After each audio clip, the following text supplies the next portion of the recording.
ನಮಸ್ಕಾರ, ಸನಿನ ನ್ಯೂಸ್ಗೆ ಸ್ವಾಗತ. ನಾನು ಪ್ರಭಾವತಿ. ಮೊದಲಿಗೆ ಮುಖ್ಯಾಂಶಗಳು.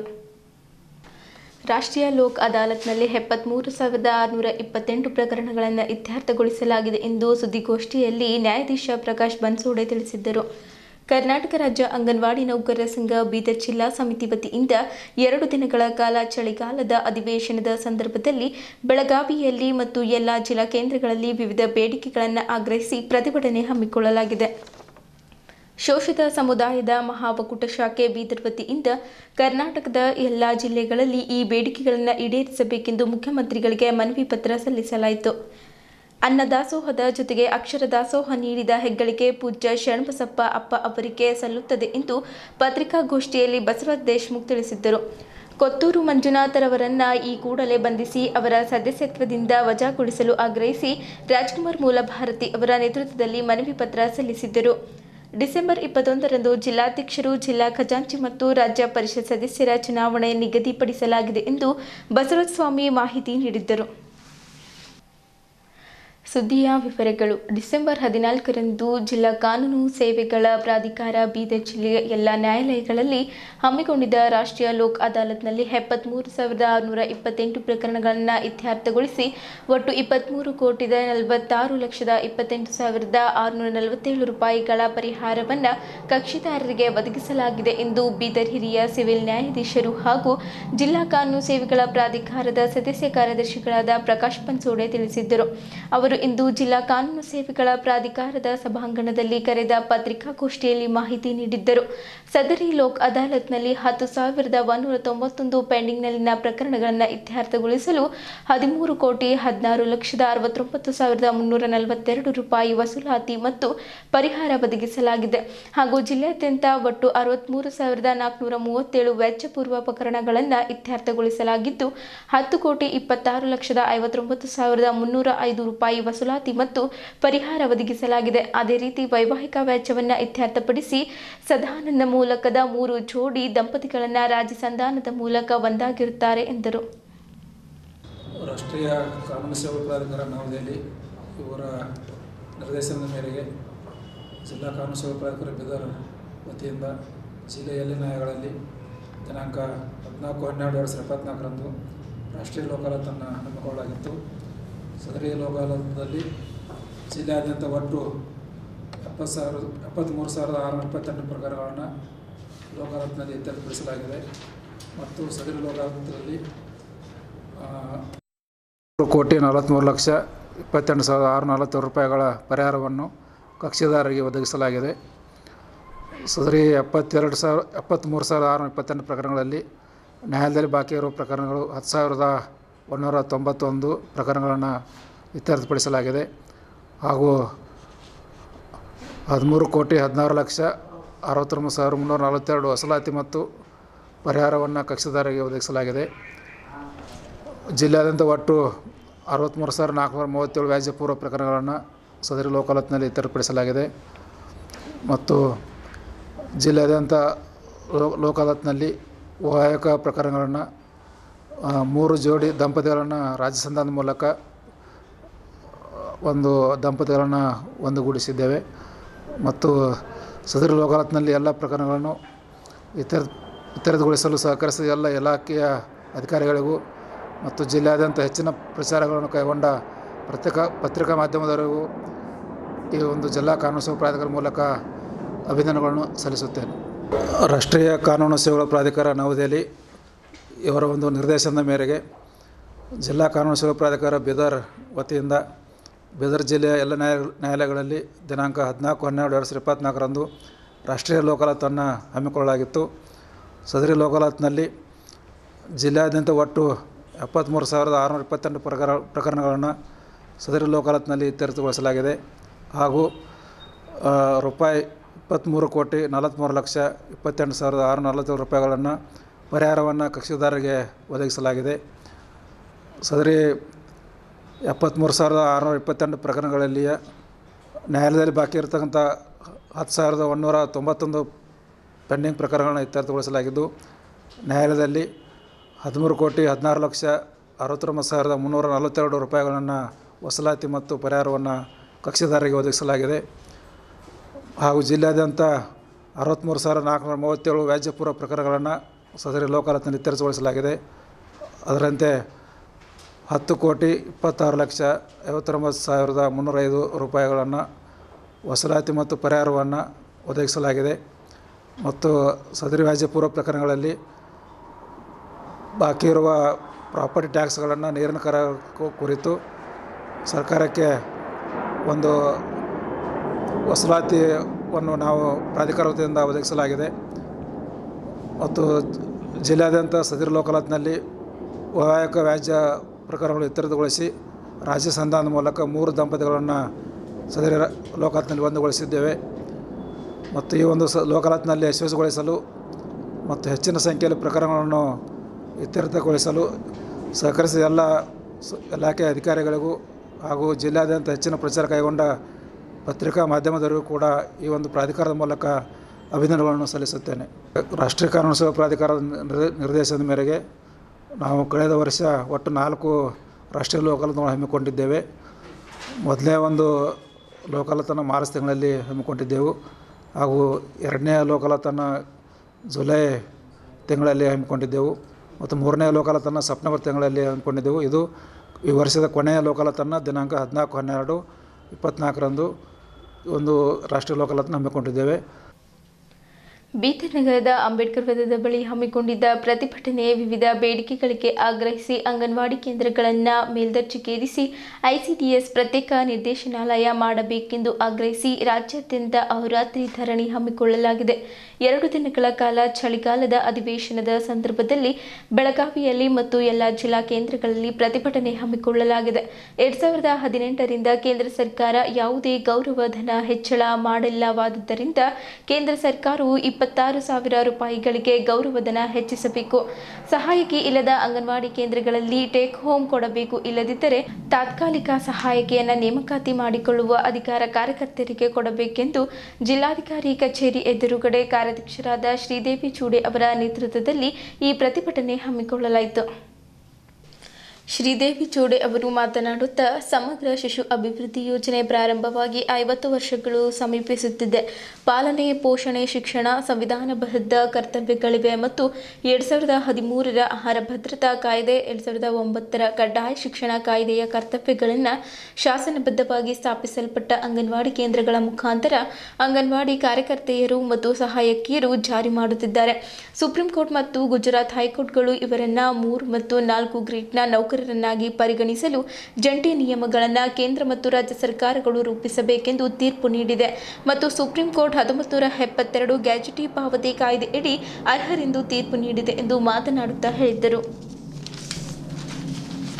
ಈ ಸಂದರ್ಭದಲ್ಲಿ ಕಾರ್ಯಾಧ್ಯಕ್ಷರಾದ ಶ್ರೀದೇವಿ ಚೂಡೆ, ಅಧ್ಯಕ್ಷರಾದ ಸುಶೀಲಾ ಹತ್ತಿ, ಪ್ರಧಾನ ಕಾರ್ಯದರ್ಶಿಗಳಾದ ಜಯಶ್ರೀ, ಖಜಾಂಚಿ ಆದ ಮಹದೇವಮ್ಮ, ಆರ್ಪಿ ರಾಜು ಸೇರಿದಂತೆ ಇತರರು ಇದ್ದರು. 2 ದಿವಸದ ಮುಷ್ಕರಕ್ಕೆ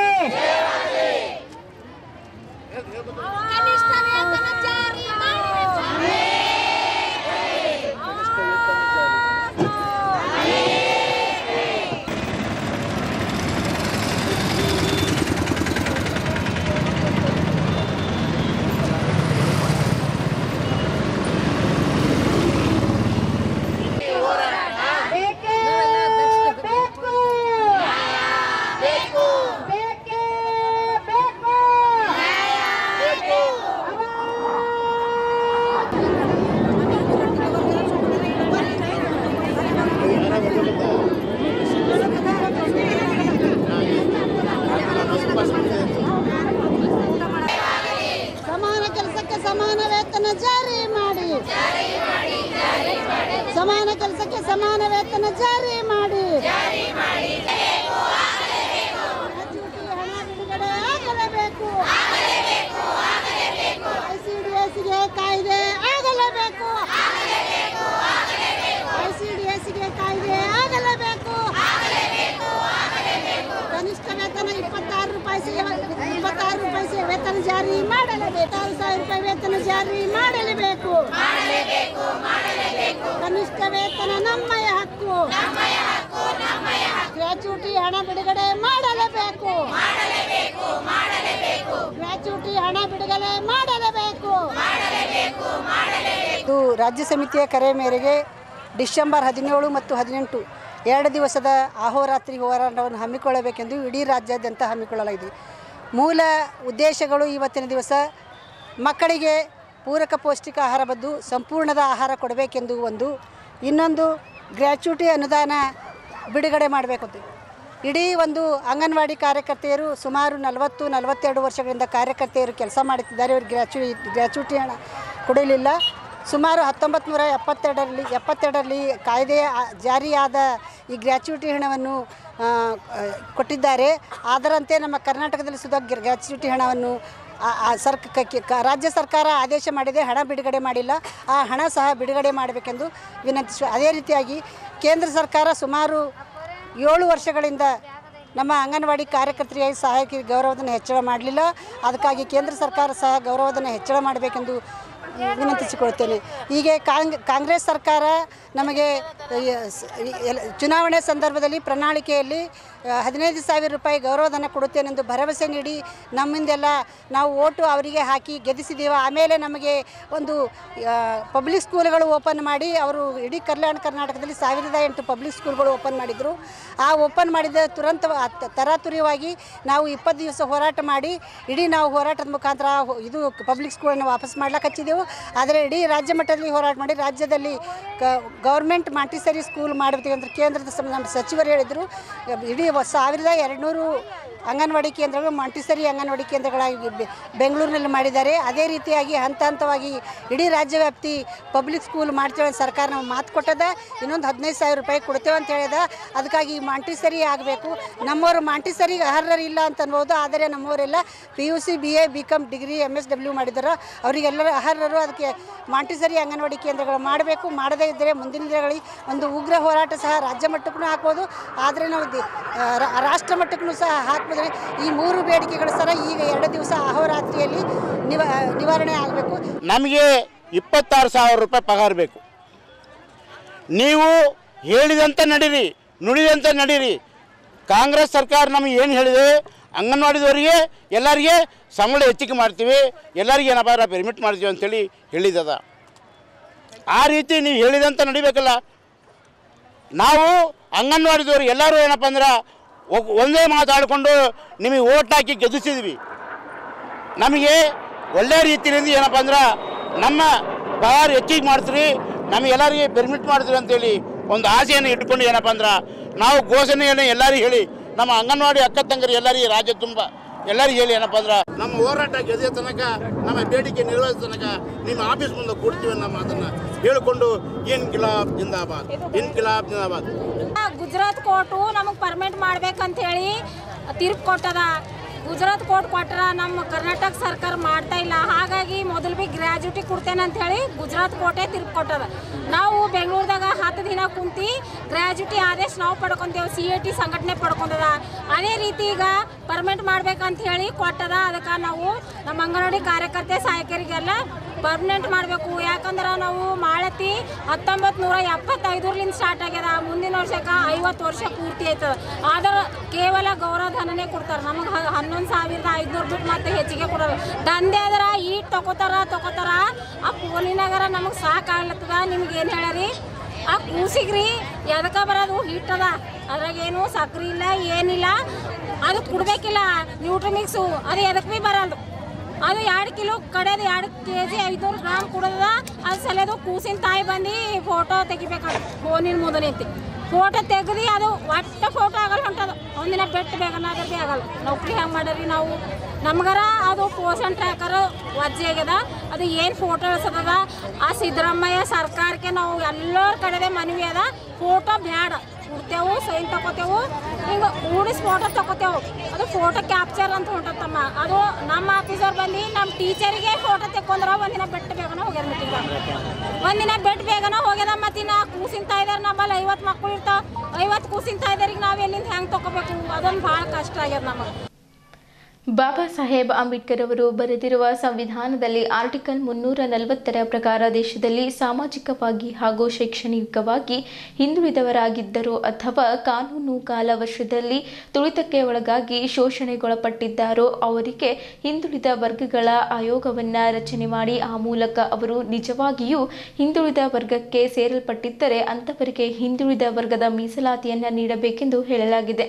ಹಾಗೆಯೇ ಕರ್ನಾಟಕದಲ್ಲಿ ಚಿನ್ನಪ್ಪ ರೆಡ್ಡಿ ಆಯೋಗದ ವರದಿಯಂತೆ 2002ರಲ್ಲಿ ಹಿಂದುಳಿದ ವರ್ಗಗಳ ಒಂದು ಪಟ್ಟಿಯನ್ನು ಮಾಡಿ ಆ ಮೂಲಕ ಹಿಂದುಳಿದ ವರ್ಗಗಳಿಗೆ ಮೀಸಲಾತಿಯನ್ನು ನೀಡಲಾಗುತ್ತದೆ.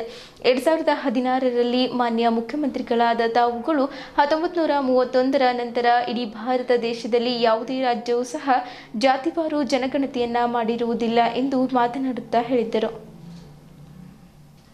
ಸರ್ಕಾರದ ಮೂಲಕ ಯಾವ ಕಲ್ಯಾಣ ಯೋಜನೆಗಳನ್ನು ರೂಪಿಸಬೇಕೆಂದು ತಿಳಿಯಲು ಕರ್ನಾಟಕ ಸರ್ಕಾರದಿಂದ 165 ಕೋಟಿ ರೂಪಾಯಿ ಖರ್ಚು ಮಾಡಿ ರಾಜ್ಯದ ಎಲ್ಲ ಜಾತಿಗಳ ಸಾಮಾಜಿಕ, ಶೈಕ್ಷಣಿಕ ಮತ್ತು ಆರ್ಥಿಕ ಸ್ಥಿತಿಗಳ ಅಧ್ಯಯನ ನಡೆಸಲು ಹಿರಿಯ ನ್ಯಾಯವಾದಿ ಎಚ್. ಕಾಂತರಾಜ್ ನೇತೃತ್ವದಲ್ಲಿ ಕರ್ನಾಟಕ ರಾಜ್ಯ ಹಿಂದುಳಿದ ವರ್ಗಗಳ ಆಯೋಗಗಳನ್ನು ರಚನೆ ಮಾಡಿ ಆ ಮೂಲಕ ವರದಿಯನ್ನು ಸಿದ್ಧತೆ ಮಾಡಿ ಈಗಾಗಲೇ ತಮ್ಮ ಸರ್ಕಾರ ವರದಿಯನ್ನು ಸ್ವೀಕಾರ ಮಾಡಲಾಗಿದೆ. ಈ ಸಾಮಾಜಿಕ ಮತ್ತು ಶೈಕ್ಷಣಿಕ ಜಾತಿವಾರು ಜನಗಣತಿ ವರದಿಯನ್ನು ಈ ಕೂಡಲೇ ಬಿಡುಗಡೆ ಮಾಡಬೇಕೆಂದು ಮಾನ್ಯ ಮುಖ್ಯಮಂತ್ರಿಗಳಿಗೆ ಹಲವಾರು ಬಾರಿ ಭೇಟಿ ಮಾಡಿ ಮನವಿ ಮಾಡಿಕೊಳ್ಳಲಾಗಿದೆ. ಆದರೆ ಈ ಸಮೀಕ್ಷಾ ವರದಿಯನ್ನು ಬಿಡುಗಡೆ ಮಾಡುವಲ್ಲಿ ಮುಂದುವರೆದ ಜಾತಿ ಜನಾಂಗದವರು ಹಲವಾರು ಸಭೆಗಳನ್ನು ಮಾಡಿ ವಿರೋಧ ಮಾಡುತ್ತಿದ್ದಾರೆ. ಅದಕ್ಕೆ ಕರ್ನಾಟಕ ಹಿಂದುಳಿದ ಜಾತಿಗಳ ಒಕ್ಕೂಟವು ಮತ್ತು ಕರ್ನಾಟಕ ಶೋಷಿತ ಸಮುದಾಯಗಳ ಮಹಾ ಒಕ್ಕೂಟ ಸಹ ಬಹಳ ಪ್ರಬಲವಾಗಿ ಈ ವರದಿಯನ್ನು ಬಿಡುಗಡೆ ಮಾಡಬೇಕೆಂದು ಇಡೀ ರಾಜ್ಯಾದ್ಯಂತ ಹಲವಾರು ಹೋರಾಟಗಳನ್ನು ಮಾಡಿ ಸರ್ಕಾರಕ್ಕೆ ಮನವರಿಕೆ ಮಾಡಿಕೊಳ್ಳಲಾಗಿದೆ. ಈ ಸಂದರ್ಭದಲ್ಲಿ ದಿನಾಂಕ 24/10/2024ರಂದು ಕರ್ನಾಟಕ ಹಿಂದುಳಿದ ಜಾತಿಗಳ ಒಕ್ಕೂಟವು ಮತ್ತು ಕರ್ನಾಟಕ ಶೋಷಿತ ಸಮುದಾಯಗಳ ಮಹಾ ಒಕ್ಕೂಟ ಮಾನ್ಯ ಮುಖ್ಯಮಂತ್ರಿಗಳಿಗೆ ಭೇಟಿ ಮಾಡಿ ಸದರಿ ವರದಿಯನ್ನು ಬಿಡುಗಡೆ ಮಾಡಬೇಕೆಂದು ಗಡುವು ನೀಡಲಾಗಿತ್ತು. ಅದರಂತೆ ಮಾನ್ಯ ಮುಖ್ಯಮಂತ್ರಿಗಳು ಸಹ ಸಚಿವ ಸಂಪುಟದಲ್ಲಿ ಮಂಡಿಸಿ ಬಿಡುಗಡೆಗೊಳಿಸುತ್ತೇನೆ ಎಂದು ಆಶ್ವಾಸನೆ ನೀಡಿದ್ದರು. ಆದರೂ ಸಹ ಇಲ್ಲಿಯವರೆಗೆ ಅದನ್ನು ಬಿಡುಗಡೆ ಮಾಡದೆ ಕೆಲ ಕುತಂತ್ರಗಳ ವಿರೋಧಿ ನೀತಿಯಿಂದ ಮುಂದೆ ಎಳೆದುಕೊಂಡು ಬರಲಾಗುತ್ತಿದೆ. ಹಾಗೆ ಇತ್ತೀಚೆಗೆ ಕರ್ನಾಟಕದಲ್ಲಿ ಮುಂದುವರೆದ ಜನಾಂಗದವರು ಸಹ ಹಿಂದುಳಿದ ವರ್ಗದ ಮೀಸಲಾತಿ ಪ್ರವರ್ಗ 2A ಸೇರ್ಪಡೆ ಮಾಡಬೇಕೆಂದು ಹಲವಾರು ಕಾನೂನು ವಿರೋಧಿ ಹೋರಾಟಗಳನ್ನು ಮಾಡಲಾಗುತ್ತಿದೆ. ತುಂಬ ಮುಂದುವರೆದ ಜನಾಂಗದವರು ಪ್ರವರ್ಗ 2A ಬರಲು ಹವಣಿಸುತ್ತಿದ್ದಾರೆ ಮತ್ತು ಸರ್ಕಾರದ ಮೇಲೆ ಕಾನೂನು ವಿರೋಧಿ ಹೋರಾಟಗಳನ್ನು ಮಾಡಿ ಒತ್ತಡ ತಂತ್ರವನ್ನು ಹೇರಿ ಹಿಂದುಳಿದ ವರ್ಗಗಳ ಮೀಸಲಾತಿಯನ್ನು ಪಡೆಯಬೇಕೆಂದು ಸಂಚು ಮಾಡುತ್ತಿರುವುದು ತಮಗೆ ತಿಳಿದ ವಿಷಯ. ಅದರಂತೆ ತಾವುಗಳು ಬೆಳಗಾವಿ ಅಧಿವೇಶನದಲ್ಲಿ ಆರ್ಟಿಕಲ್ 340 ಪ್ರಕಾರ ಸಾಮಾಜಿಕ, ಶೈಕ್ಷಣಿಕ ಹಿಂದುಳಿದ ಸಮಾಜಗಳಿಗೆ ಮಾತ್ರ 2A ಎನ್ನುವ ಸ್ಪಷ್ಟ ನುಡಿಗೆ ನಮ್ಮ ಧನ್ಯವಾದಗಳು. ಈ ಕಾರಣಕ್ಕಾಗಿ ಕರ್ನಾಟಕ ಸರ್ಕಾರ ಯಾವುದೇ ಕಾರಣಕ್ಕೂ ಮುಂದುವರೆದ ಜನಾಂಗದವರಿಗೆ ಪ್ರವರ್ಗ 2A ಸೇರ್ಪಡೆ ಮಾಡದಂತೆ ಮತ್ತು ಈಗಾಗಲೇ ಹಿಂದುಳಿದ ವರ್ಗಗಳ ಆಯೋಗದಿಂದ ಸಿದ್ಧವಾಗಿರುವ ಜಾತಿವಾರು ಜನಗಣತಿ ವರದಿಯನ್ನು ಕೂಡಲೇ ಬಿಡುಗಡೆಗೊಳಿಸಿ ಅನುಷ್ಠಾನಗೊಳಿಸಬೇಕೆಂದು ಆಗ್ರಹಿಸಿ ದಿನಾಂಕ 18/12/2024ರಂದು ಬೆಳಗಾವಿಯ ಸುವರ್ಣಸೌಧದ ಎದುರುಗಡೆ ಬೃಹತ್ ಪ್ರಮಾಣದ ಹೋರಾಟವನ್ನು ಆಯೋಜನೆ ಮಾಡಲಾಗಿದೆ. ಸದರಿ ಹೋರಾಟದಲ್ಲಿ ಬೀದರ್ ಜಿಲ್ಲೆಯ ಎಲ್ಲ ಹಿಂದುಳಿದ ವರ್ಗಗಳ ಶೋಷಿತ ಸಮುದಾಯಗಳ ಮುಖಂಡರುಗಳು, ಕಾರ್ಯಕರ್ತ ಬಂಧುಗಳು ಹೆಚ್ಚಿನ ಸಂಖ್ಯೆಯಲ್ಲಿ ಭಾಗವಹಿಸಬೇಕೆಂದು ಶೋಷಿತ ಸಮುದಾಯ ಒಕ್ಕೂಟದಿಂದ ಇಂದು ಜಿಲ್ಲಾಧಿಕಾರಿಗಳ ಮುಖಾಂತರ ಮುಖ್ಯಮಂತ್ರಿಗಳಿಗೆ ಮನವಿ ಸಲ್ಲಿಸಿದ್ದಾರೆ. ಈ ಸಂದರ್ಭದಲ್ಲಿ ಅನಿಲ್ ಕುಮಾರ್ ಬೆಲ್ದಾರ್, ಬಸವರಾಜ್ ಮಾಳ್ಗೆ, ಬುದ್ದಲ್ ಮನ್ನನ್ ಶೆಟ್, ಅಮೃತರಾವ್ ಚಿಮ್ಕೋಡ್, ಬಾಬುರಾವ್ ಪಾಸ್ವಾನ್, ಡಾಕ್ಟರ್ ಕಾಮಶೆಟ್ಟಿ ಹಳೆಂಬೂರ್, ರಮೇಶ್ ಟಾಕುಳಗಿ, ಡಾಕ್ಟರ್ ರಾಜಶೇಖರ್ ಸೇಡಂಕರ್, ಗೋವರ್ಧನ್ ರಾಥೋಡ್, ರಮೇಶ್ ಪೌಳ, ತಾನಾಜಿ ಸಾಗರ್, ಶ್ಯಾಮರಾವ್ ಮುರ್ಗಿಕರ್, ರಘುನಾಥ್ ಮರ್ಕಲ್, ಬಾಬುರಾವ್ ಕುಂಬಾರ್, ಮಹೇಶ್ ಪಾಂಚಾಳ್, ಲೋಕೇಶ್ ಮರ್ಜಾಪುರ್, ಉಮೇಶ್ ಕುಮಾರ್ ಮೋರ್ಗಿಕರ್, ಧನರಾಜ್ ಮಡಿವಾಳ್ ಸೇರಿದಂತೆ ಇತರರು ಉಪಸ್ಥಿತರಿದ್ದರು. ಶೈಕ್ಷಣಿಕ ಮತ್ತು ಸಾಮಾಜಿಕವಾಗಿ ಯಾರು ಹಿಂದುಳಿದಿದ್ದಾರೆ ಆರ್ಟಿಕಲ್ 340, 341, 342 ಇವು ಮೂರರ ಪ್ರಕಾರ ಡಾಕ್ಟರ್ ಬಾಬಾ ಸಾಹೇಬ್ ಅಂಬೇಡ್ಕರ್ ಬರೆದಿರ್ತಕ್ಕಂಥ ಸಂವಿಧಾನದಲ್ಲಿ ಏನಿದೆ 340 ಆರ್ಟಿಕಲು ಸಾಮಾಜಿಕವಾಗಿ, ಶೈಕ್ಷಣಿಕವಾಗಿ ಯಾರು ಹಿಂದುಳಿತಾರೋ ಅವ್ರಿಗೆ ಹಿಂದುಳಿದವ್ರನ್ನ ಪರಿಗಣಿಸಬೇಕಂತಕ್ಕಂಥದ್ದು. ಶೆಡ್ಯೂಲ್ ಕಾಸ್ಟಲ್ಲಿ 341ರಲ್ಲಿ ಇದೇ ಥರದ ಶೈಕ್ಷಣಿಕವಾಗಿ ಮತ್ತು ಸಾಮಾಜಿಕವಾಗಿ ಅತಿ ಹಿಂದುಳಿತಕ್ಕಂಥದ್ದು ಮತ್ತು ಅಸ್ಪೃಶ್ಯತೆಯನ್ನು ಯಾರು ಅದನ್ನು ಯಾರಿಗೆ ಆಚರಣೆ ಆಗ್ತಾಯಿದೆ ಅವರಿಗೆ ಶೆಡ್ಯೂಲ್ ಕಾಸ್ಟಲ್ಲಿ, ಮತ್ತು ಯಾರು ಟ್ರೈಬಲ್ ಕ್ಯಾರೆಕ್ಟರ್ಸ್ ಇದೆ ಆ ಟ್ರೈಬಲ್ 342 ಪ್ರಕಾರ ಟ್ರೈಬಲ್ ಕ್ಯಾರೆಕ್ಟರ್ ಇದ್ದರೆ ಅವ್ರಿಗೆ ಬರಬೇಕಂತಿದೆ. ಆದರೆ ಇವತ್ತಿನ ದಿನಗಳಲ್ಲಿ ಕರ್ನಾಟಕ ರಾಜ್ಯದಲ್ಲಿ ಭಾಳ ಹುನ್ನಾರ ನಡೀತಾ ಇದೆ. ಮೇಲ್ಜಾತಿಯವರು ಏನದಂದರೆ ತಮ್ಮ ಒಂದು ಅಧಿಕಾರವನ್ನು ಉಪಯೋಗ ಮಾಡಿಕೊಂಡು, ತಮ್ಮ ಲಾಬಿಯನ್ನು ಉಪಯೋಗ ಮಾಡಿಕೊಂಡು 2Aದಲ್ಲಿ ಬರಬೇಕು, ಕ್ಯಾಟಗರಿ 1ನಲ್ಲಿ ಬರಬೇಕಂತಕ್ಕಂಥ ವಿಚಾರ ಹೋರಾಟ ಮಾಡ್ತಾ ಇದ್ದಾರೆ. ಸೊ ಈ ಹೋರಾಟಕ್ಕೆ ಶೋಷಿತ ಸಮುದಾಯಗಳ ಮಹಾ ಒಕ್ಕೂಟ ಹಾಗೂ ಎಲ್ಲಕ್ಕಿಂತ ಪ್ರಮುಖವಾಗಿ ದಲಿತ ಸಂಘಟನೆಗಳು ಇಲ್ಲಿನ ಹೋರಾಟ ಮಾಡೋದ್ರ ಮೂಲಕ ಕರ್ನಾಟಕ ರಾಜ್ಯದಲ್ಲಿ ನಾವು ಯಾವುದೇ ಕಾರಣಕ್ಕೆ ಸಾಮಾಜಿಕವಾಗಿ ಶೈಕ್ಷಣಿಕವಾಗಿ ಮುಂದಿರದಿರ್ತಕ್ಕಂಥ ಜನಾಂಗವನ್ನು ಈ ಕ್ಯಾಟಗರಿಯಲ್ಲಿ ಬರಬಾರ್ದು ಅಂತಕ್ಕಂಥ ಹೋರಾಟವನ್ನು ಕೈಗೆತ್ತಿಕೊಂಡಿದ್ದೆವು. ಅದು ಬೀದರ್ನಿಂದ ಇವತ್ತು ನಾವು ಕರ್ನಾಟಕ ರಾಜ್ಯ ತುಂಬ ಎಲ್ಲ ಕಡೆ ನಡೀತಾ ಇದೆ. ಜೊತೆಗೆ ಅದೇ ಥರ ನಾವು ಕರ್ನಾಟಕದ ಬೆಂಗಳೂರಿನಿಂದ ಬಂದಿರತಕ್ಕಂಥ ಆದೇಶ ಪ್ರಕಾರ ನಾವು ಬೀದರ್ನಲ್ಲಿ ಡಿ.ಸಿ.ಗಳ ಮುಖಾಂತರ ಮಾನ್ಯ ಮುಖ್ಯಮಂತ್ರಿಗಳಿಗೆ ಮೆಮೊರಾಂಡಮನ್ನು ಸಬ್ಮಿಟ್ ಮಾಡ್ತಾ ಇದ್ದೀವಿ. ದಯವಿಟ್ಟು ಮಾನ್ಯ ಮುಖ್ಯಮಂತ್ರಿಗಳೇನದ ಕಾಂತರಾಜ್ ವರದಿ ಬಿಡುಗಡೆ ಮಾಡಬೇಕು. ಕಾಂತರಾಜ್ ವರದಿ ಬಿಡುಗಡೆ ಮಾಡಿದ ಮೇಲೆ ಅದು ನಮಗೆ ಸಿಗಬೇಕಾಗಿರ್ತಕ್ಕಂಥ ಸವಲತ್ತುಗಳನ್ನು ಎಕ್ಸ್ಟೆಂಡ್ ಮಾಡಬೇಕು. ಸನ್ಮಾನ್ಯ ಸಿದ್ದರಾಮಯ್ಯ ಮುಖ್ಯಮಂತ್ರಿಗಳು ಅವರು ಸಾಮಾಜಿಕ ಹರಿಕಾರರಿದ್ದಾರೆ, ಸಾಮಾಜಿಕ ನ್ಯಾಯದ ಬಗ್ಗೆ ಬದ್ಧತೆ ಇರತಕ್ಕಂಥ ಬಳಗ ಇದ್ದಾರೆ. ಅವ್ರು ಯಾವುದಕ್ಕೂ ಹೆದರಂಗಿಲ್ಲ, ಹೆದರ್ತಕ್ಕಂಥ ಅವಶ್ಯಕತೆಯೂ ಇಲ್ಲ. ನ್ಯಾಯ ಕೊಡೋ ಸಂದರ್ಭದಲ್ಲಿ ಅಣ್ಣ ಬಸವಣ್ಣ ಹೆದರಿಲ್ಲ, ಬಾಬಾ ಸಾಹೇಬ್ ಅಂಬೇಡ್ಕರ್ ಹೆದರಿಲ್ಲ, ತಥಾಗತ ಭಗವಾನ್ ಬುದ್ಧ ಹೆದರಿಲ್ಲ, ಯೇಸು ಕ್ರಿಸ್ತ ಹೆದರಿಲ್ಲ, ಪೈಗಂಬರ್ ಹೆದರಿಲ್ಲ, ಯಾರೂ ಹೆದರಿಲ್ಲ. ಅಧಿಕಾರ ಎಷ್ಟು ದಿನ ಇರ್ತೀವಿ ಅಂತ ಪ್ರಶ್ನೆ ಇಲ್ಲ. ಆದರೆ ನಾವು ಇದ್ದಾಗ 4 ಜನರಿಗೆ ಒಳ್ಳೇದು ಮಾಡ್ತಕ್ಕಂಥ ಕೆಲಸಕ್ಕೆ ಸಿದ್ದರಾಮಯ್ಯ ಸಾಹೇಬರ ಮನೆಯನ್ನು ಸ್ವೀಕಾರ ಮಾಡಿಕೊಂಡು ಆದಷ್ಟು ಬೇಗ ಈ ಒಂದು ವರದಿಯನ್ನು ಜಾರಿಗೊಳಿಸ್ಬೇಕು. ಯಾವುದು ಕಾಂತರಾಜ್ ವರದಿ ಜಾರಿಗೊಳಿಸಬೇಕು.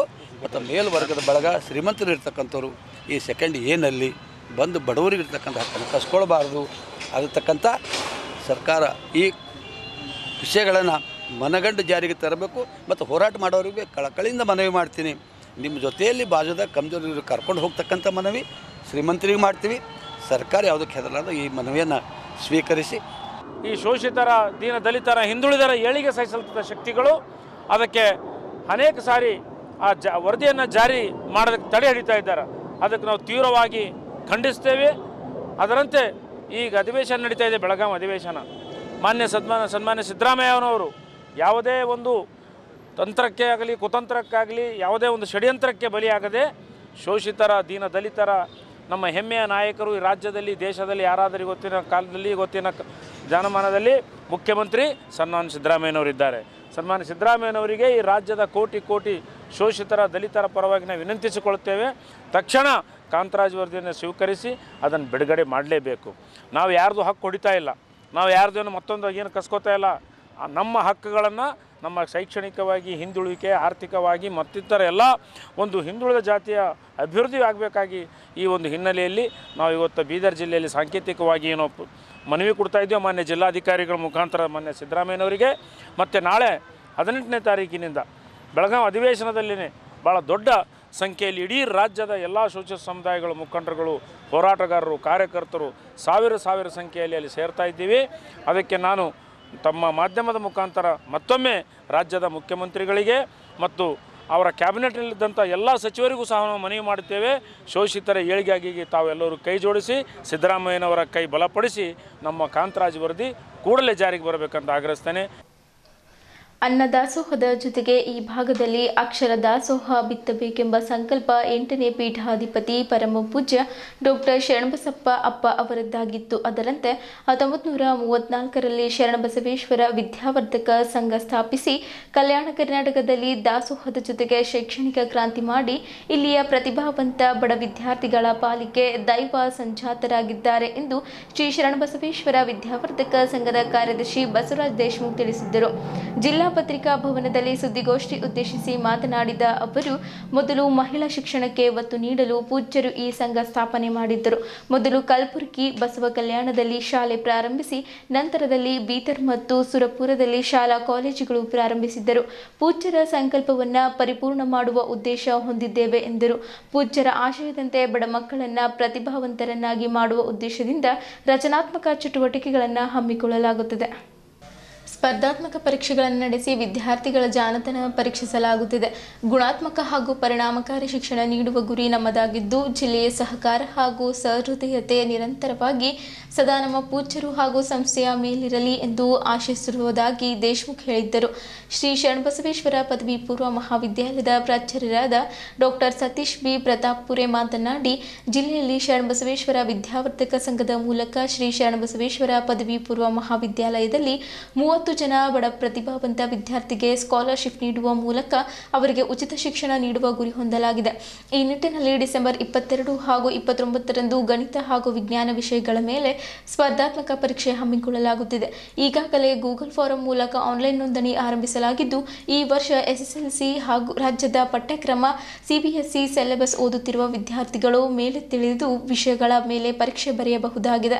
ಈಗಾಗಲೇ 700 ವಿದ್ಯಾರ್ಥಿಗಳು ನೋಂದಣಿ ಆನ್ಲೈನ್ ಮೂಲಕ ಮಾಡಿಕೊಂಡಿದ್ದು, ಅದರಲ್ಲಿ ಬರೀ 30 ವಿದ್ಯಾರ್ಥಿಗಳನ್ನು ಆಯ್ಕೆ ಮಾಡುತ್ತೇವೆ. ಅವರಿಗೆ 2 ವರ್ಷ ಉಚಿತ ಶಿಕ್ಷಣ ನೀಡಲು ಸಂಘದ ವತಿಯಿಂದ ನಮ್ಮ PU ಕಾಲೇಜಿಗೆ ಆಯ್ಕೆಯಾದ ವಿದ್ಯಾರ್ಥಿಗಳ ಹೆಸರಲ್ಲಿ ಶಿಷ್ಯ ವೇತನ ಕೊಡಲಾಗುತ್ತದೆ. ನೋಂದಣಿಗಾಗಿ ಮೊಬೈಲ್ ಸಂಖ್ಯೆ 8050274555 ಅಥವಾ 9916464964 ಈ ದೂರವಾಣಿಗಳನ್ನು ಸಂಪರ್ಕಿಸಬಹುದೆಂದು ಹೇಳಿದ್ದರು. 22ನೇ ತಾರೀಕು ನಮ್ಮ ಸಂಘದ ಅಡಿನಾಗ ಶರಣಬಸವೇಶ್ವರ ವಿದ್ಯಾವರ್ಧಕ ಸಂಘದ ಅಡಿನಾಗ ಒಂದು ಎಂಟ್ರೆನ್ಸ್ ಎಕ್ಸಾಮ್ ತೊಗೊಲಿಗತ್ತೀವಿ. ಎಂಟ್ರೆನ್ಸ್ ಎಕ್ಸಾಮ್ ಕಮ್ ಸ್ಕಾಲರ್ಶಿಪ್ ಅಂತ ಹೇಳ್ತೀವಿ. ಸೊ ಈ ಸ್ಕಾಲರ್ಶಿಪ್ ಅಂತಂದ್ರೆ 30 ವಿದ್ಯಾರ್ಥಿಗಳಿಗೆ ನಮ್ಮಲ್ಲಿ ಯಾರು ಅಡ್ಮಿಷನ್ ಮಾಡಿಸ್ತಾರೋ 10th ಮೇಲೆ ಅಂಥ ವಿದ್ಯಾರ್ಥಿಗಳಿಗೆ 30 ವಿದ್ಯಾರ್ಥಿಗಳಿಗೆ ಸ್ಕಾಲರ್ಶಿಪ್ ನಮ್ಮ ಸಂಘದಿಂದ ನಮ್ಮ ಕಾಲೇಜಿಗೆ ಕೊಡ್ತದೆ. ಸೊ ಈ ಒಂದು ಎಕ್ಸಾಮ್ ಯಾವಾಗಿರ್ತದೆ ಅಂದ್ರೆ ಡಿಸೆಂಬರ್ 22 ಮತ್ತು 29 3 ಸೆಷನ್ನಾಗ ನಾವು ಎಕ್ಸಾಮ್ ತೊಗೋತೀವಿ. ಈ ಎಕ್ಸಾಮ್ 100 ಕ್ವೆಶನ್ಸ್ ಇರ್ತಾವೆ. ಸೊ MCQ ಕ್ವೆಶನ್ಸ್ ಇರ್ತಾವೆ. ಸೊ ಪ್ರತಿ ಕ್ವೆಶನಿಗೆ 4 ಮಾರ್ಕ್ಸ್ ಇರ್ತಾವೆ. ಪ್ರತಿ ನೆಗೆಟಿವ್ ಕ್ವೆಶನಿಗೆ ನೆಗೆಟಿವ್ ಆನ್ಸರಿಗೆ -1 ಮಾರ್ಕ್ಸ್ ಇರ್ತದೆ. ಸೊ ಈ ಎಕ್ಸಾಮ್ ಯಾಕೆ ತೊಲಿಗತ್ತೀವಿ ಅಂದ್ರೆ ಬಡ ವಿದ್ಯಾರ್ಥಿಗಳು ಯಾರಿಗೆ ಓದಬೇಕಂತಾರೆ, ಸೊ ಆ ವಿದ್ಯಾರ್ಥಿಗಳಿಗೆ ಇದು ಎಕ್ಸಾಮ್ ನಾವು ತೊಲಿಗತ್ತೀವಿ. ಸೊ ನಾನು ಈ ವಿದ್ಯಾರ್ಥಿಗಳಿಗೆ ಏನದಂತಂದ್ರೆ ನಾವು 2 ವರ್ಷ ಉಚಿತ ಶಿಕ್ಷಣ ಸಿಗಂಗೆ ನಾವು ನೋಡ್ಕೋತೀವಿ. ಸಾಕು. ಎಕ್ಸಾಮ್ ಶರಣಬಸವೇಶ್ವರ PU ಕ್ಯಾಂಪಸ್ ಅಂದರೆ ಗೋರ್ನಹಳ್ಳಿ ಅಪ್ಪ ಕಾಲೇಜ್ ಕ್ಯಾಂಪಸ್ನಾಗೆ PUC ಅನ್ನೋದ. ಈ ಕಾಲೇಜ್ ಕ್ಯಾಂಪಸ್ನಲ್ಲಿ pre primary to 10th CBSE school ಅದ, plus PUC science, commerce, arts ಅದಲ್ಲದೆ BCA BCom ಮತ್ತು ಇಂಜಿನಿಯರಿಂಗ್, MBA ಮತ್ತು MTech ಎಲ್ಲ KG to PG ತನಕ ಎಲ್ಲ ಶಿಕ್ಷಣ ಇಲ್ಲೇ ಸಿಗುತ್ತೆ. ಟ್ಯಾಲೆಂಟ್ ಇರುತ್ತೆ ನಮ್ಮ ಅದರಲ್ಲಿ. ಅಪ್ಪಾಜಿಯವರು ನಮ್ಮ ಕಲಬುರಗಿ ಶರಣಬಸವ ಅಪ್ಪಾಜಿಯವರು ಯಾವಾಗ ಹೇಳ್ತಾರೆ, ಬೀದರ್ ಜಿಲ್ಲೆ ಮಕ್ಕಳು ಭಯಂಕರ ಹುಷಾರು. ಯಾಕಂದರೆ ಇಲ್ಲಿನ ಮಕ್ಕಳು ಜಾಸ್ತಿ ಯಾಕೆ ಹೊಡಿದಿದ್ದಾರೆ ನಮ್ಮಲ್ಲಿ SBRದಲ್ಲಿ. ಆ ಮಾದರಿಗೆ ಇಲ್ಲೇ ತೆಗೆದು ಇದ್ದು ಊರಾಗೆ ಕಡಿಮೆ ಖರ್ಚಿನಲ್ಲಿ ಅಲ್ಲೇ ಓದಲಿ ಮತ್ತು ಹಾಸ್ಟೆಲ್ದಾಗ ಹಾಕಿದ್ದು ಮಕ್ಕಳಲ್ಲಿ ಮನೆಯಲ್ಲಿದ್ದು ಓದಲಿ ಅಂತ ಇಲ್ಲೇ ತೆಗೆದರು. ಆ ಪ್ರತಿಭಾವಂತ ಮಕ್ಕಳಿಗೋಸ್ಕರ ಈ ಸ್ಕಾಲರ್ಶಿಪ್ ನಾವು ಮಾಡ್ತಾಯಿದ್ವು ಅಷ್ಟೇ. ಮತ್ತು 30 ಮಕ್ಕಳಿಗೆ ಈಗ 200ದಾಗ 30 ಮಕ್ಕಳಿಗೆ ಆರಿಸ್ತೇವೆ ನಾವು. 200ರಲ್ಲಿ 1000 ಬರಲಿ ಸ್ಕಾಲರ್ಶಿಪ್ ಕೊಡ್ತಾರೆ. ಇಲ್ಲ, ಶತಶತಮಾನಗಳಿಂದ ಶೋಷಣೆಗೆ ಒಳಗಾದ ಅಸ್ಪೃಶ್ಯ ಸಮುದಾಯಕ್ಕೆ ಮೀಸಲಾತಿಯನ್ನು ಭಾರತ ಸಂವಿಧಾನಬದ್ಧವಾಗಿ ಕಲ್ಪಿಸಿರುವುದರಿಂದ ಈ ಜನಾಂಗವು ಸ್ವಲ್ಪ ಸಿಕ್ಕಿದಂತಾಗಿದ್ದು, ಇಂತಹ ಸಂದರ್ಭದಲ್ಲಿ ಕಾರ್ಯಾಂಗ, ಶಾಸಕಾಂಗ, ನ್ಯಾಯಾಂಗ ಇವುಗಳಲ್ಲಿ ಕೆಲವು ಪಟಭದ್ರ ಹಿತಾಸಕ್ತಿಗಳಿಂದ ಅಸ್ಪೃಶ್ಯರ ಮೀಸಲಾತಿಯನ್ನು ನಶಿಸಿ ಹೋಗಲು ರಾಜ್ಯದಲ್ಲಿ ಬಹಳಷ್ಟು ಪ್ರಯತ್ನ ನಿರಂತರವಾಗಿ ನಡೆಯುತ್ತಿವೆ. ಕಾನೂನಿನ ಕಣ್ಣಿಗೆ ಮಣ್ಣೆರಚಿ ರಾಜಾರೋಷವಾಗಿ ಪರಿಶಿಷ್ಟ ಜಾತಿಯ ಪಟ್ಟಿಯಲ್ಲಿ ಬರುವ ಕ್ರಮ ಸಂಖ್ಯೆ 19ರ ಬೇಡ ಜಂಗಮ, ಕ್ರಮ ಸಂಖ್ಯೆ 23ರ ಭೋವಿ ಮತ್ತು ಕ್ರಮ ಸಂಖ್ಯೆ 68ರ ಮಾಲಜಂಗಮ ಇವುಗಳ ಪದವನ್ನು ದುರುಪಯೋಗಪಡಿಸಿಕೊಂಡು ಇವುಗಳ ಹೆಸರಿನಲ್ಲಿ ಸುಳ್ಳು ಜಾತಿ ಪ್ರಮಾಣ ಪತ್ರಗಳ ನೀಡುವಲ್ಲಿ ಸಂಬಂಧಪಟ್ಟ ಕಂದಾಯ ಅಧಿಕಾರಿಗಳು ತಮ್ಮ ಜವಾಬ್ದಾರಿಯನ್ನು ಮರೆತು ಕರ್ತವ್ಯ ಅಧಿಕಾರ ದುರ್ಬಳಕೆ ಮಾಡಿಕೊಂಡು ಮೇಲ್ಜಾತಿ ಜನಾಂಗಕ್ಕೆ ಸೇರಿದ್ದರೂ ಸಹ ಸರಿಯಾದ ರೀತಿಯಲ್ಲಿ ದಾಖಲಾತಿಗಳನ್ನು ಪರಿಶೀಲನೆ ಮಾಡದೆ ಉದ್ದೇಶಪೂರ್ವಕವಾಗಿ ಸುಳ್ಳು ಜಾತಿ ಪ್ರಮಾಣ ಪತ್ರಗಳನ್ನು ರಾಜಾರೋಷವಾಗಿ ನೀಡುತ್ತಿದ್ದಾರೆ ಎಂದು ಜಿಲ್ಲಾಧಿಕಾರಿಗಳ ಮೂಲಕ ಮುಖ್ಯಮಂತ್ರಿಗಳಿಗೆ ರಾಜ್ಕುಮಾರ್ ಮೂರಭಾರತಿ ಅವರ ನೇತೃತ್ವದಲ್ಲಿ ಮನವಿ ಪತ್ರ ಸಲ್ಲಿಸಿದರು. ಕೋಲಾರ ಜಿಲ್ಲೆಯ ಮುಳಬಾಗಿಲು ಮೀಸಲು ವಿಧಾನಸಭಾ ಕ್ಷೇತ್ರದಿಂದ ಸ್ವತಂತ್ರ ಅಭ್ಯರ್ಥಿಯ 2013ರಲ್ಲಿ ನಡೆದ ವಿಧಾನಸಭಾ ಚುನಾವಣೆಯಲ್ಲಿ ಬುಡಕ್ ಚಂಗಂ ಜಾತಿ ಪ್ರಮಾಣ ಪತ್ರ ಪಡೆದುಕೊಂಡು ಆಯ್ಕೆಯಾಗಿರುತ್ತಾರೆ. ಇವರ ವಿರುದ್ಧ ದೂರು ಸಲ್ಲಿಸಿದ ನಂತರ 2018ರಲ್ಲಿ ಮುಳಬಾಗಿಲು ನಗರ ಪೊಲೀಸ್ ಠಾಣೆಯಲ್ಲಿ ಸುಳ್ಳು ಜಾತಿ ಪ್ರಮಾಣ ಪತ್ರ ಸಲ್ಲಿಕೆ ಪ್ರಕರಣಕ್ಕೆ ಸಂಬಂಧಿಸಿದಂತೆ ಇವರ ವಿರುದ್ಧ ಫೋರ್ಜರಿ, ವಂಚನೆ ಜೊತೆಗೆ ಪರಿಶಿಷ್ಟ ಜಾತಿ, ಪರಿಶಿಷ್ಟ ಪಂಗಡ ದೌರ್ಜನ್ಯ ತಡೆ ಕಾಯ್ದೆ ಅಡಿಯಲ್ಲಿ ಕೇಸ್ ದಾಖಲಾಗಿರುವ ಸಂಬಂಧ ತನಿಖೆ ಮಾಡುವುದನ್ನು ತಡೆಯುವ ಸಂಬಂಧ ಈ ಶಾಸಕರು ಉಚ್ಚ ನ್ಯಾಯಾಲಯಕ್ಕೆ ರೀಟ್ ಪಿಟಿಷನ್ ಅರ್ಜಿ ಸಲ್ಲಿಸಿರುತ್ತಾರೆ. ಸರ್ವೋಚ್ಚ ನ್ಯಾಯಾಲಯ ನವದೆಹಲಿಯಲ್ಲಿ ಅರ್ಜಿ ಸಲ್ಲಿಸಿರುವ ಸಂಬಂಧ ಮಾನ್ಯ ಸರ್ವೋಚ್ಚ ನ್ಯಾಯಾಲಯವು ಸದರಿ ಪ್ರಕರಣವನ್ನು ಮಾನ್ಯ ಜಿಲ್ಲಾಧಿಕಾರಿಗಳ ನೇತೃತ್ವದಲ್ಲಿ ಬಗೆಹರಿಸಿಕೊಳ್ಳುವಂತೆ ಸೂಚಿಸಿರುವ ಮೇರೆಗೆ ಮಾನ್ಯ ಜಿಲ್ಲಾಧಿಕಾರಿಗಳ ಅಧ್ಯಕ್ಷತೆಗೆ ಒಳಪಟ್ಟಿರುವ ಜಾತಿ ಪರಿಶೀಲನಾ ಸಮಿತಿಯಲ್ಲಿ ಸದರಿ ಶಾಸಕರು ಬಡಗ ಜಂಗಮ್ ಜಾತಿಗೆ ಸೇರುವುದಿಲ್ಲ, ಅವರ ನಿಜವಾದ ಹಿಂದುಳಿದ ವರ್ಗದ ವ್ಯಾಪ್ತಿಯಲ್ಲಿ ಬರುವ ಬೈರಾಗಿ ಜಾತಿಗೆ ಸೇರಿದವರೆಂದು ಮನಗಂಡು ಇವರು ಪಡೆದಿರುವ ಬುಡಗ ಜಂಗಮ್ ಜಾತಿ ಪ್ರಮಾಣ ಪತ್ರವನ್ನು ರದ್ದುಪಡಿಸಿರುತ್ತಾರೆ. ಸುಳ್ಳು ಜಾತಿ ಪ್ರಮಾಣ ಪತ್ರ ಪಡೆದಿರುವ ಸಂಬಂಧ ಇವರ ವಿರುದ್ಧ ತನಿಖೆಗೊಳಪಡಿಸುವುದೆಂದು ದಿನಾಂಕ 12/12/2024 ಮಾನ್ಯ ಉಚ್ಚ ನ್ಯಾಯಾಲಯ ಬೆಂಗಳೂರು ಇವರು ತೀರ್ಪು ನೀಡಿರುತ್ತಾರೆ. ಸದರಿ ತೀರ್ಪಿನ ಅನ್ವಯ ಇವರ ವಿರುದ್ಧ ನಾಗರಿಕ ಹಕ್ಕು ಜಾರಿ ನಿರ್ದೇಶನಾಲಯದಿಂದ ಪ್ರಕರಣ ದಾಖಲಿಸಿ ಶಾಸಕ ಸ್ಥಾನದಿಂದ ವಜಾಗೊಳಿಸಲು ಇವರನ್ನು ಈ ಕೂಡಲೇ ಬಂಧಿಸಿ ಶಾಸಕರನ್ನಾಗಿ ಸರ್ಕಾರದಿಂದ ಪಡೆದಿರುವ ಎಲ್ಲ ಸೌಲಭ್ಯಗಳನ್ನು ಹಿಂಪಡೆಯಬೇಕೆಂದು ಪರಿಶಿಷ್ಟ ಜಾತಿ ಪರಿಶಿಷ್ಟ ಪಂಗಡ ಸುಳ್ಳು ಜಾತಿ ಪ್ರಮಾಣ ಪತ್ರಗಳ ವಿರೋಧಿ ಹೋರಾಟ ಸಮಿತಿ ವತಿಯಿಂದ ಜಿಲ್ಲಾಧಿಕಾರಿಗಳ ಮುಖಾಂತರ ಮುಖ್ಯಮಂತ್ರಿಗಳಿಗೆ ಮನವಿ ಸಲ್ಲಿಸಲಾಯಿತು. ಈ ಸಂದರ್ಭದಲ್ಲಿ ಉಮೇಶ್ ಕುಮಾರ್ ಸೋರಳಿಕರ್, ರಾಜ್ಕುಮಾರ್ ಮೂಲಭಾರತಿ, ಅಪಿ ಕಾಳೆ, ಮಹೇಶ್ ಗೋರ್ನಾಳ್ಕರ್, ಚಂದ್ರಕಾಂತ್ ಆರ್ ನಿರಾಟೆ, ಸಂತೋಷ್ ಎಂಗೂರೆ, ರಾಜ್ಕುಮಾರ್ ಗುನ್ನಳ್ಳಿ, ಬಾಬುರಾವ್ ಕೌಠ, ಪ್ರಕಾಶ್ ರಾವಣ್, ಜಗನ್ನಾಥ್ ಹೊನ್ನ, ಅಂಬರೀಶ್ ಕುದ್ರೆ, ರಾಜ್ಕುಮಾರ್ ಶಿಂದೆ, ನಿತೀಶ್ ಉಪ್ಪೆ, ರಾಹುಲ್ ಡಾಂಗೆ, ಅಂಬೇಡ್ಕರ್ ಬೌದ್ಧ ಸೇರಿದಂತೆ ಇತರರು ಇದ್ದರು. ಕೋಲಾರ ಜನರಲ್ ಸೀಟಿಗೆ ಕಾಂಗ್ರೆಸ್ ಪಕ್ಷದಿಂದ MLA ಇದ್ದಾನೆ ಪ್ರೆಸೆಂಟ್ ಅವು ಕೂಡ. ಅದಕ್ಕೆ ನಾವು ಕೇಳ್ತಾ ಇದ್ದೀವಿ ಸರ್ಕಾರಕ್ಕೆ, ಏನು DK ಶಿವಕುಮಾರ್ ಅವರು ಕಾಂಗ್ರೆಸ್ ಪಕ್ಷದ ರಾಜ್ಯಾಧ್ಯಕ್ಷರು, ಸನ್ಮಾನ್ಯ ಮುಖ್ಯಮಂತ್ರಿ ಸಿದ್ದರಾಮಯ್ಯ ಅವರು ಮುಖ್ಯಮಂತ್ರಿಗಳು. ನಾವು ಹೇಳ್ತಾ ಇದ್ದೀವಿ, ಮೊದಲು ಅವ SCಲಿಂದ MLA ಆಗಿದ್ದರು 13ರಾಗ, ಮತ್ತು ಈಗ ಅವನು ಜನರಲ್ ಸೀಟಿಗೆ ಈ ಪಾರ್ಟಿದವ್ರಿಗೆ ಕೇಳ್ತಾ ಇದ್ದೀವಿ, ಜನರಲ್ ಅಂದರೆ SCದವ್ರಿಗೆ ಭೀ ಜನರಲ್ ಸೀಟಿಗೆ ಟಿಕೆಟ್ ಕೊಡ್ಲತ್ತಾರೇನೋ ಅಂತ ಹೇಳಿ ಕಸಿ ಎಲ್ಲೂ ಕೊಡೋಕೆ ಹೋಗಲ್ಲ ಅವರು. ಆದ್ರೆ ಇಲ್ಲಿ ಯಾಕೆ ಹಿಂಗಾಯಿತು? ಅವನ ಮ್ಯಾಗ ಆಲ್ರೆಡಿ ಪ್ರಕರಣ ಇದೆ, ಕೋರ್ಟ್ ನಡೀತಾ ಇದೆ ಅಂತ ಗುರ್ತಿದೆ. ಆದರೂ ಕೂಡ ಅಲ್ಲಿ ಏನು ಕೋಲಾರ ಮತಕ್ಷೇತ್ರದಾಗ ಟಿಕೆಟ್ ಕೊಟ್ಬಿಟ್ಟು ಗೆದ್ದುಬಿಟ್ಟು ಈಗ ಅವನು MLA ಆಗಿದ್ದಾನ. ಹಾಗಾಗಿ ಈ ನ್ಯಾಯಾಲಯಕ್ಕೆ ಮತ್ತು ಸಂವಿಧಾನಕ್ಕೆ ಅಪಪ್ರಚಾರ ಮಾಡಿದಾನ ಯಾರು ಇವು ಮಂಜುನಾಥ್ ಅನ್ನಂಥ MLA. ಅವನ ಮೇಲೆ ಕೂಡಲೇ ಏನದಂದ್ರೆ ಕಾನೂನು ಪ್ರಕಾರ ಕ್ರಮ ಕೈಗೊಳ್ಳಬೇಕು, ಅವ್ನ ಮೆಂಬರ್ಶಿಪ್ ರದ್ದಾಗಬೇಕು, ಅವನ ಮೇಲೆ ಕೂಡಲೇ ಏನದಂದ್ರೆ ಬಂಧಿಸ್ಬೇಕಂತೇಳಿ ಇವತ್ತಿನ ದಿನ ನಮ್ಮ ಎಲ್ಲ ಸಂಘಟನೆಯ ಪದಾಧಿಕಾರಿಗಳು ಮತ್ತು ಇಲ್ಲಿ ತನಕ ಏನು ಸರ್ಕಾರದ ಏನು ಸೌಲಭ್ಯ ಪಡ್ಕೊಂಡ್ರೆ ಅವ್ರ ಭತ್ತ ಸರ್ಕಾರದ ಏನಿರ್ತದೆ ಅವೆಲ್ಲ ರಿಕವರಿ ಆಗ್ಬೇಕಂತ ಹೇಳಿ ನಾವು ಒತ್ತಾಯ ಮಾಡ್ತಾಯಿದ್ದೀವಿ.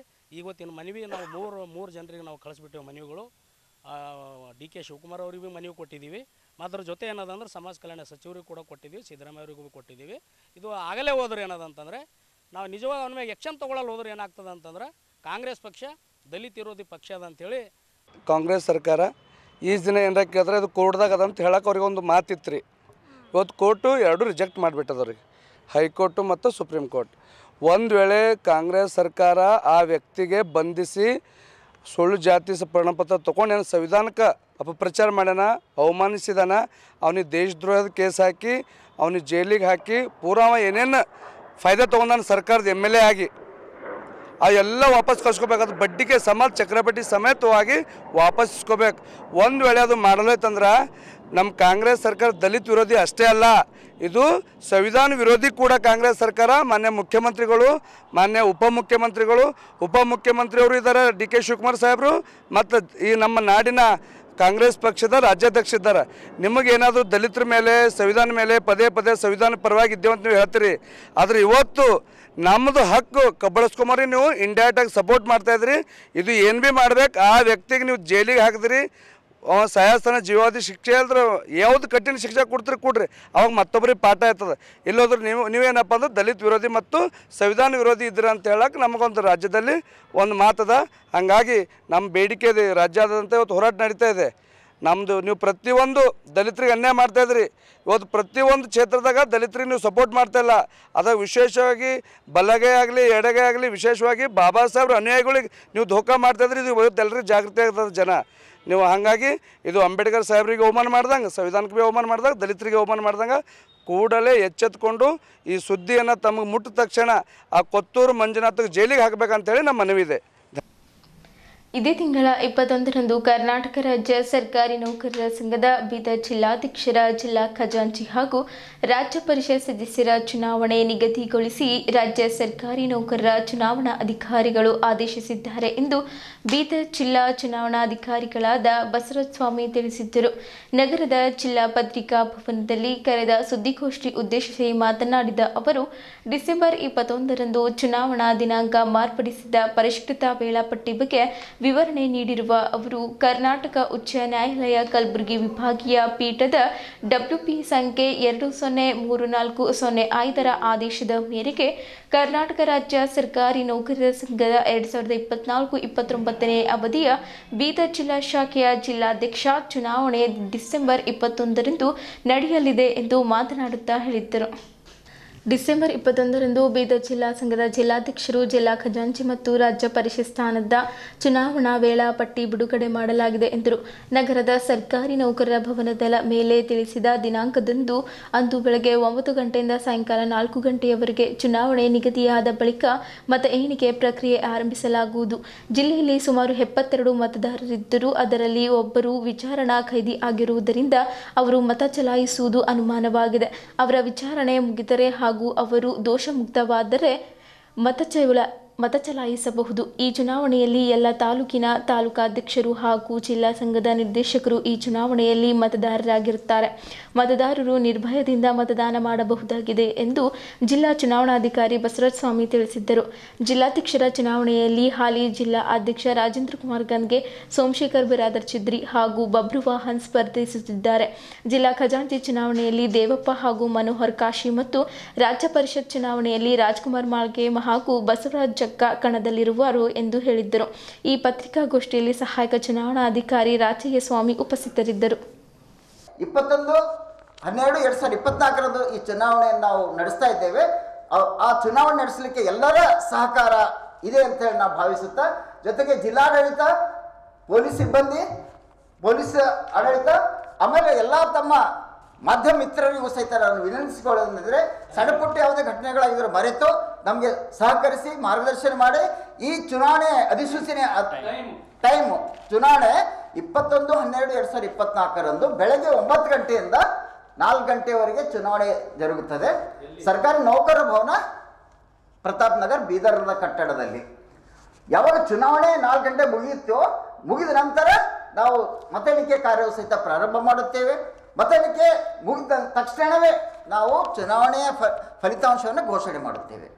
ತದನಂತರ ಅದ್ರ ಮುಂದಿನ ಏನು ಪ್ರಕ್ರಿಯೆ, ಅದು ಪ್ರಮಾಣ ಪತ್ರ ಕೊಡುವಂಥದ್ದೇ ಆಗಿರಲಿ, ಆಮೇಲೆ ಪಟ್ಟಿ ಕೇಂದ್ರಕ್ಕೆ ಅನುಮೋದಿಸಿ ಕಳಿಸ್ಲಿಕ್ಕೆ ಅವರ ಅನುಮೋದನೆ ಪಡೆಯುವಂಥದ್ದೇ ಆಗಿರಲಿ, ಮುಂದೆ ಬರುವಂಥ ದಿನಗಳಲ್ಲಿ ದಿನಾಂಕ 27/12/2024ರಂದು ರಾಜ್ಯ ಮಟ್ಟದ ರಾಜ್ಯಾಧ್ಯಕ್ಷರ, ರಾಜ್ಯ ಖಜಾಂಚಿಯ ಚುನಾವಣೆ ನಡೀತಾ ಇದೆ.